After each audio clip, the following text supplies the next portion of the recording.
আপনারা নেক দোয়াতে এইবার আমরা বহুত কষ্টের বিনিময়ে পাইছি। আমাদের রসুল চেহারার দিকে দেখাইলে পরে সবিরা গুলো মাফ হয়।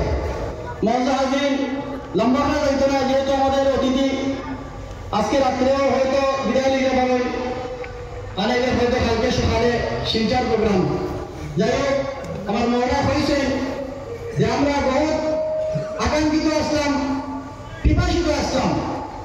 হযরত মৌলা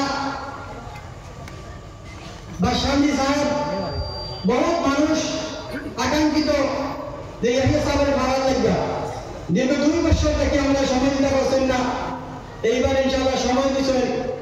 20 তারিখ ধর্মের প্রোগ্রাম, লাইভ প্রোগ্রাম শেষ করে আমরা আইবা 21 তারিখ 10টার থেকে আমাদের এখানে প্রোগ্রাম হলো খতমে কোরআন, খতমে বুখারী, তাসবিহ তাহলিল, জিকির আজকার। গোটা 10টা থেকে শুরু হইব, মঙ্গলবার সকাল 10টা থেকে শুরু হইব, গোটা রাত সকাল ফজরের নামাজ পড়ে ছাড়বা। তো ইনশাআল্লাহ